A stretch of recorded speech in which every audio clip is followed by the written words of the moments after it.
स्वागत है आपका हमारे YouTube चैनल पर। और आज हम डिस्कस करने वाले हैं ग्रुप 5 का, जिन्होंने एग्ज़ाम दिया है मध्य प्रदेश लैब टेक्नीशियन और बाकी जितने पैरामेडिकल फील्ड हैं उनमें से। तो सभी लोगों के बार बार सवाल आ रहे हैं, सर रिज़ल्ट कब आएगा। दूसरा उनका सवाल ये है कि इसका कट ऑफ कहाँ तक जाएगा कैटेगरी वाइज। ठीक है, दोनों पे हम चर्चा करेंगे डिटेल में। देखिए, आपके सवाल जो हैं ऐसे हैं, उनका मैं आपको सॉल्यूशन देता हूं, उसका जवाब किस तरीके से आपको मिलेगा।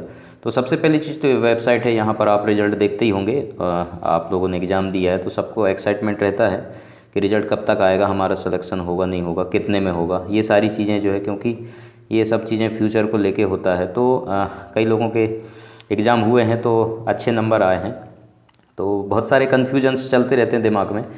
और हमारे समय में तो ये था कि बहुत लेट रिज़ल्ट आया था, तो उस समय तो सब लोग भूल चुके थे और बाकी अपना आगे बढ़ चुके थे। तो अभी ऐसा सिचुएशन नहीं है, सारी चीज़ों का रिज़ल्ट टाइम टू टाइम आ रहा है। बाकी इसमें अगर कोई ऑब्जेक्शन नहीं होगा किसी भी तरीके का, तो रिज़ल्ट जो है जल्द डिक्लेयर हो जाएगा। जैसे आप देख रहे होंगे अभी यहाँ पर रिज़ल्ट ग्रुप 3 सब इंजीनियर रिक्वायरमेंट टेस्ट 2020 का रिज़ल्ट आ चुका है।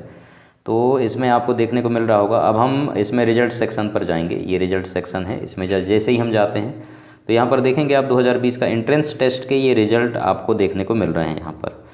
और इसके अलावा आपको यहाँ पर रिक्वायरमेंट टेस्ट का रिज़ल्ट यहाँ पर देखने को मिल रहा है। ठीक है, तो अभी जैसा कि आपको देखने को मिल रहा है रिज़ल्ट का नोट है यहाँ पर। तो उसके बाद जो है इम्पोर्टेंट अपडेट, और ये ग्रुप 3 का है। तो ये जैसा आपको देखने को मिल रहा है, बाकी तो नीचे जाने से कोई मतलब नहीं है। अब मैं आपको एक चीज़ और बता देता हूँ। आप यहाँ पर एग्ज़ाम शेड्यूल में जाएंगे, तो एग्ज़ाम शेड्यूल में जैसे आप जाते हैं तो हम आ गए आप एग्ज़ाम शेड्यूल में। ठीक है, तो अब जैसे जैसे देखिए एग्ज़ाम शेड्यूल, जैसे जैसे एग्ज़ाम होते जाते हैं वैसे वैसे आपका सीरीज में जो है स्टेप बाय स्टेप आपके रिज़ल्ट भी जो है उसमें आते रहते हैं। तो जैसे कि आप जेल डिपार्टमेंट प्रहरी का देख सकते हैं, अभी इसका रिज़ल्ट आया नहीं है। ठीक है, एनिमल हस्बेंड्री का ये जो आप देखेंगे तो इसमें रिज़ल्ट इसका आ चुका है। एग्ज़ाम कंप्लीटेड रिज़ल्ट का डेट भी इसमें दे दिया है। तो ये सारे जितने एग्ज़ाम हुए थे ये तो एंट्रेंस के एग्ज़ाम थे, तो इनके रिज़ल्ट आ चुके हैं। रिक्वायरमेंट की हम बात करेंगे तो जेल डिपार्टमेंट प्रहरी का है, तो इसका अभी एग्ज़ाम डिक्लेयर नहीं हुआ है। उसके बाद ग्रुप 3 का है, तो यहाँ 12/2/2021 दे रहा है। उसके बाद हमारा जो ग्रुप 5 है इसका आपको देखने को मिल रहा होगा। ठीक है, तो इसका एग्ज़ाम हुआ था, कंप्लीटेड हो गया था 9 दिसंबर 2020 दे रहा है, और ये 28 से 13 जनवरी। ठीक है, तो ये पहले एग्ज़ाम हुआ था, उसके बाद आपका ग्रुप 5 हुआ था। तो उसके बाद इसका नंबर है रिज़ल्ट आने का, और हो सकता है जेल डिपार्टमेंट वाले का भी रिज़ल्ट आ जाए। किस रीजन से रुका हुआ है ये तो हमें डिटेल मालूम नहीं चलेगा, ये तो व्यापम वाले ही बता सकते हैं इसका जवाब। इसीलिए मैं बोल रहा हूँ रिज़ल्ट जल्द ही आपका अनाउंस्ड हो सकता है। अगर कोई ऑब्जेक्शन ना हो इस पर तो आपका रिज़ल्ट जल्द से जल्द आ जाएगा, क्योंकि इसके बाद आपका ही नंबर है रिक्वायरमेंट के बेस पे अगर देखा जाए तो। और उसके बाद देखेंगे आप ऊपर, तो ये सारे एग्ज़ाम जो है होने वाले हैं। कुछ एग्ज़ाम चल रहे हैं, तो ये सबका आपको यहाँ पर एग्ज़ाम कंप्लीटेड डेट दे रहा है, और उसके बाद रिज़ल्ट के लिए भी आपको वेट करना पड़ेगा। तो इसलिए जो है अब देखिए इधर नीचे से जैसे हम देखते हैं तो इससे थोड़ा सा आप अंदाज़ा लगा सकते हैं कि रिज़ल्ट का नंबर जैसे आप बोलेंगे तो ये जेल डिपार्टमेंट प्रहरी का रिज़ल्ट, उसमें टाइम लगेगा। तो अगर इसमें कुछ ऑब्जेक्शन है तो आपका रिज़ल्ट इसमें जल्दी डिक्लेयर कर दिया जाएगा ग्रुप 5 का। तो रिक्वायरमेंट में आपका ही नंबर है, तो इसलिए जो है आप ज़्यादा घबराएं ना। रिज़ल्ट जल्द से जल्द अनाउंस्ड हो जाएगा, और अनाउंस्ड हो जाएगा आपको पता चल ही जाएगा। और डेली आप चेक भी करते रहें, जब भी रिज़ल्ट आएगा तो आपको मैं भी बता दूंगा, और उसके बाद आप भी चेक करते रहिएगा। आप तो एक्साइटेड वैसे भी होंगे, डेली आप वेबसाइट चेक करते रहते होंगे कि रिज़ल्ट कब आ रहा है। तो इस विषय पर अब हम बात कर लेते हैं दूसरी चीज़ कि इसमें कट ऑफ कहाँ तक जाएगा। ठीक है, तो इसका जवाब मैं आप लोगों को सिंपल दूंगा।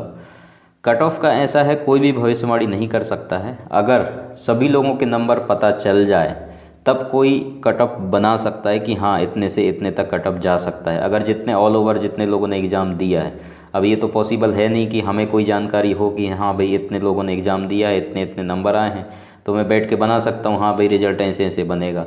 ठीक है, तो ये तो पॉसिबल है नहीं, हमारे किसी की भी पॉसिबल नहीं है। तो ये सिर्फ आपके जो जिन्होंने एग्ज़ाम लिया है पीईबी एमपी गवर्नमेंट, तो इनके माध्यम से ही आपको सारी जानकारी मिलेगा। और ये कट ऑफ वगैरह तो ये इसमें सब चीज़ें मायने नहीं रखता है। तो इसलिए मेरा कहना ये है, आप उस पर फोकस ना करें।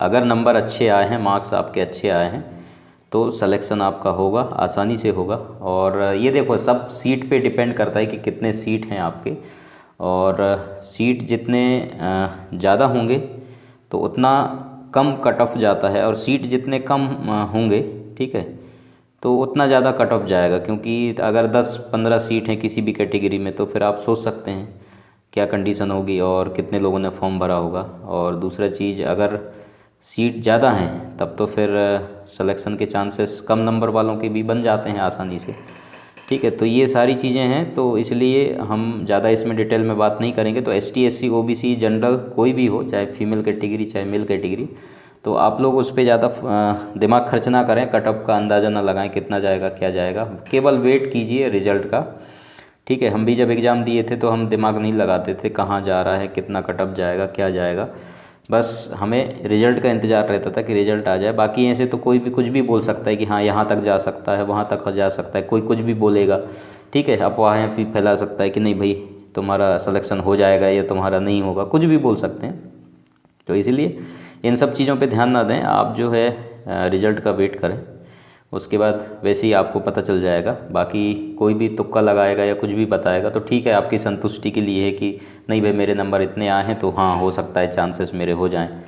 तो ये सारी चीज़ें देखो, पहले से आप अंदाज़ा लगाएंगे, तुक्का लगाएंगे और अपने आप को एक संतुष्टि देंगे, और बाद में पता चले सिलेक्शन नहीं हुआ तो आप निराश हो जाएंगे, ठीक है। या आपने सोचा कि भाई चलो मेरा तो नहीं होगा, कोई होप ही नहीं है, आराम से आप बैठ गए और आपका पता चला सिलेक्शन हो गया, तो वो तो चलो खुशी की बात है, लेकिन निराशा वाली बात बिल्कुल नहीं होनी चाहिए। इसलिए आप बेफिक्र रहिए, टेंशन फ्री रहिए, बिंदास रहिए, ठीक है, मस्त रहिए, टेंशन फ्री, जो होगा देखा जाएगा। बाकी जो एग्ज़ाम अभी होने वाले हैं NHM का, तो उस पर आप अगर फॉर्म भरे हैं तो फोकस कीजिए। कई सारे लोग ऐसे हैं जिन्होंने अभी सिलेक्शन हुआ है उस पर वो लोग ज्वाइनिंग नहीं किया है, ऐसे बहुत सारे लोग हैं जिन्होंने ज्वाइनिंग नहीं किया है। तो देखिए, एक नौकरी कई लोगों को ठीक है बार बार मिलता है, अच्छी बात है, आप मेहनत करते हैं तो बार बार आपका मिलता है, लेकिन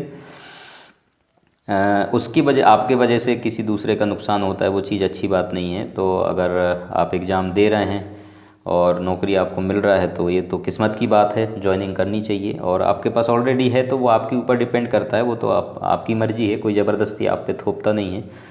बाकी जो वेटिंग लिस्ट में है तो अब सीट तो भरना है गवर्नमेंट को, वहाँ पर किसी न किसी को ज़रूरत है, तभी आपसे जो है वैकेंसी जो है गवर्नमेंट ने निकाला है, तो इसलिए किसी न किसी को तो जाना ही है उस जगह पर, वो अच्छी बात है। लेकिन ठीक है, बाकी आप देख लीजिए, एग्ज़ाम की तैयारी आप अच्छे से कीजिए, जो नेक्स्ट एग्ज़ाम आने वाला है। तो अगर आपका सिलेक्शन चाहे किसी में भी होता है, देखिए जॉब होता है, चाहे NHM का हो चाहे ग्रुप 5, इसमें से आप सेलेक्टेड हों, आप काम करेंगे ईमानदारी से, आगे बढ़ेंगे तो समय के अनुसार सारी चीज़ें आपके साथ अच्छा ही होगा, ठीक है। केवल एक ही चीज़ सोच लेकर के आप बोलेंगे कि नहीं एकदम से हम आगे बढ़ जाएं, तो ये भी पॉसिबल नहीं है, ठीक है। स्ट्रगल तो करना पड़ता है सभी जगह पर। तो बस यही कहना चाहता हूँ, थोड़ा सा वेट कर लीजिए, और जैसे रिजल्ट अनाउंस होता है मैं आपको बता दूंगा, जानकारी दे दूंगा। Thank you so much, video देखने के लिए, पसंद आया लाइक कीजिए, शेयर कीजिए अपने दोस्तों में, कोई सवाल है तो कमेंट ज़रूर कीजिएगा।